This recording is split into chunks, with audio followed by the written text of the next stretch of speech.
ಧನುಸ್ಸು ರಾಶಿ ಹೊಸ ಆದಾಯದ ಮೂಲಗಳು ನಿಮಗೆ ಸಿಗ್ತಾ ಹೋಗುತ್ತೆ. ಬೇರೆ ಬೇರೆ ರೀತಿಯಲ್ಲಿ ಅನುಕೂಲ ಲಾಭಗಳು ಆಗುವಂತಹ ಸಾಧ್ಯತೆ ಇದೆ.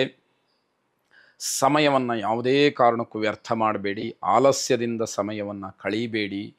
ಮುಂದಿನ ದಿನಮಾನದಲ್ಲಿ ಅದು ದೊಡ್ಡದಾದಂತಹ ತೊಂದರೆಗೆ ಕಾರಣವಾದೀತು. ದಿನಚರಿಯನ್ನು ಶಿಸ್ತುಬದ್ಧವಾಗಿ ಇಟ್ಟುಕೊಳ್ಳೋದಕ್ಕೆ ಪ್ರಯತ್ನವನ್ನು ಮಾಡಿ. ಆದಷ್ಟು ಸೋಮಾರಿತನವನ್ನು ದೂರ ಮಾಡಿಕೊಂಡು ಯಾವ ಯಾವ ಕೆಲಸಗಳನ್ನು ಯಾವ ಯಾವ ಕಾಲದಲ್ಲಿ ಹೇಗೆ ಮಾಡಬೇಕೋ ಅದೇ ರೀತಿಯಲ್ಲಿ ಮಾಡಿ ಮುಂದುವರಿಸಿದರೆ ನಿಮಗೆ ಗೌರವ ಹೆಚ್ಚಾಗ್ತಕ್ಕಂಥದ್ದು. ಬೇರೆ ಜನ ನಿಮ್ಮ ವರ್ತನೆಯನ್ನು ನೋಡಿ ಬೇಸರ ಪಟ್ಕೊಳ್ತಾರೆ, ಏನಪ್ಪ ಹೀಗೆ ಅನ್ನುವಂತಹ ರೀತಿಯಲ್ಲಿ ನೀವು ಆಗಬಾರದು ಅಂತ ಅರ್ಥ. ನಿಮ್ಮ ನಡವಳಿಕೆ ಬದಲಾದರೆ, ನಿಮ್ಮ ರೀತಿ ರಿವಾಜುಗಳು ಕೊಂಕು ಮಾತುಗಳು ಬದಲಾಗ್ಬಿಟ್ರೆ ನಿಮಗೇ ಅದು ಕ್ಷೇಮ, ನಿಮಗೆ ಗೌರವ ಹೆಚ್ಚಾಗುವಂಥದ್ದಾಗತ್ತೆ.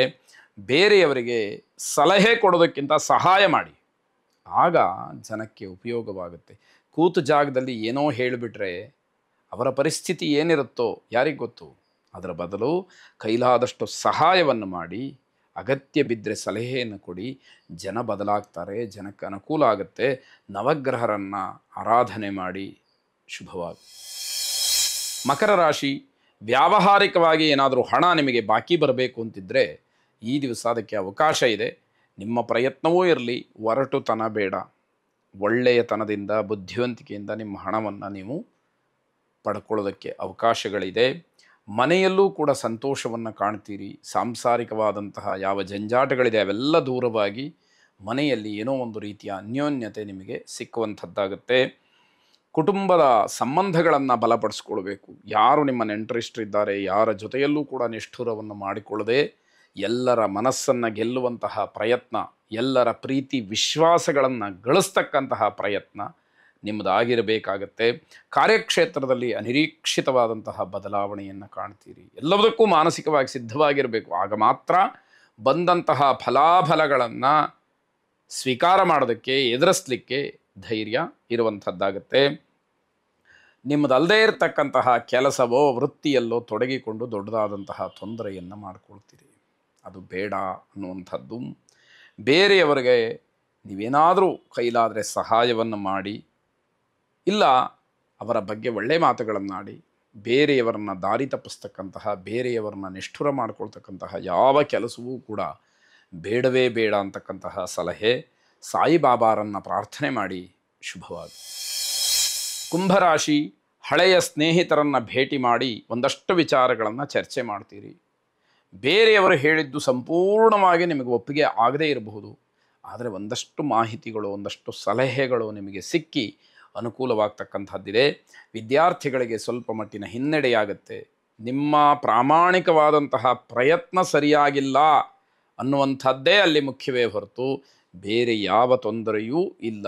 ಸರಿಯಾದಂತಹ ಪ್ರಯತ್ನಗಳನ್ನು ಮಾಡಿದರೆ, ಸರಿಯಾದಂತಹ ರೀತಿಯಲ್ಲಿ ನೀವು ನಿಮ್ಮ ಜವಾಬ್ದಾರಿಯನ್ನು ತೋರಿಸಿದರೆ ಅನುಕೂಲ ಇದ್ದೇ ಇದೆ ಅಂತಕ್ಕಂಥದ್ದು. ಉತ್ತಮವಾದಂತಹ ಸಮಯ, ಅದನ್ನು ಸದುಪಯೋಗ ಮಾಡಿಕೊಳ್ಬೇಕಾದಂಥದ್ದು ಮುಖ್ಯವಾಗುತ್ತೆ.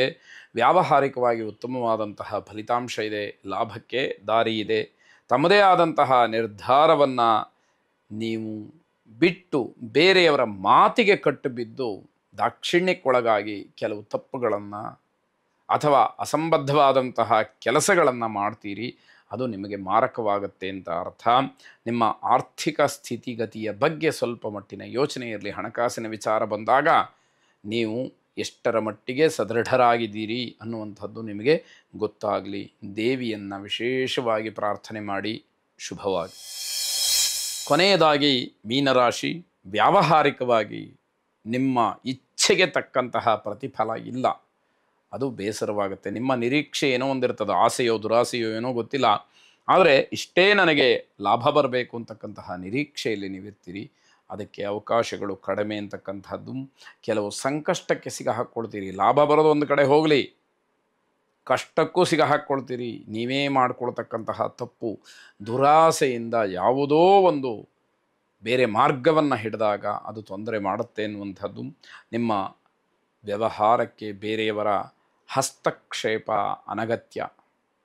ಯಾರನ್ನೂ ಕೂಡ ಸೇರಿಸಿ ರಾಜಿ ಪಂಚಾಯಿತಿಯನ್ನು ಮಾಡ್ತಕ್ಕಂತಹ ಪ್ರಮೇಯ ಬರಬಾರ್ದು. ಆದರೆ ಜನ ಅವರಾಗೇ ಬರ್ತಾರೆ. ಅದಕ್ಕೆ ತಾಯಿಯ ಆರೋಗ್ಯದ ಬಗ್ಗೆ ಸ್ವಲ್ಪ ಕಾಳಜಿಯನ್ನು ವಹಿಸಿ. ನೀವು ತಾತ್ಸಾರ ಮಾಡಿದರೆ ತೊಂದರೆಗೆ ಕಾರಣ ಇದೆ. ಉದ್ಯಮಿಗಳಿಗೆ ಆದಾಯ ಚೆನ್ನಾಗಿರ್ತಕ್ಕಂಥದ್ದು. ವಿದ್ಯಾರ್ಥಿಗಳು ತಮ್ಮ ಗುರಿ ಸಾಧನೆಯನ್ನು ಮಾಡೋದಕ್ಕೆ ಬೇಕಾದಂತಹ ಅನುಕೂಲವನ್ನು ಪಡ್ಕೊಳ್ಳೋದಕ್ಕೆ ಅವಕಾಶಗಳಿದೆ. ನಿಮ್ಮ ಪ್ರಾಮಾಣಿಕತೆ, ನಿಮ್ಮ ಪರಿಶ್ರಮ ಇದೆಲ್ಲವನ್ನು ಗಮನಿಸಿದಾಗ ನಿಮಗೆ ಸಹಾಯ ಆಗೋದರಲ್ಲಿ ಯಾವುದೇ ರೀತಿಯ ಸಂದೇಹ ಇಲ್ಲ. ಮನೆ ದೇವರನ್ನು ವಿಶೇಷವಾಗಿ ಪ್ರಾರ್ಥನೆ ಮಾಡಿ, ಪೂಜೆ ಸಲ್ಲಿಸಿ. ಶುಭವಾಗಿ.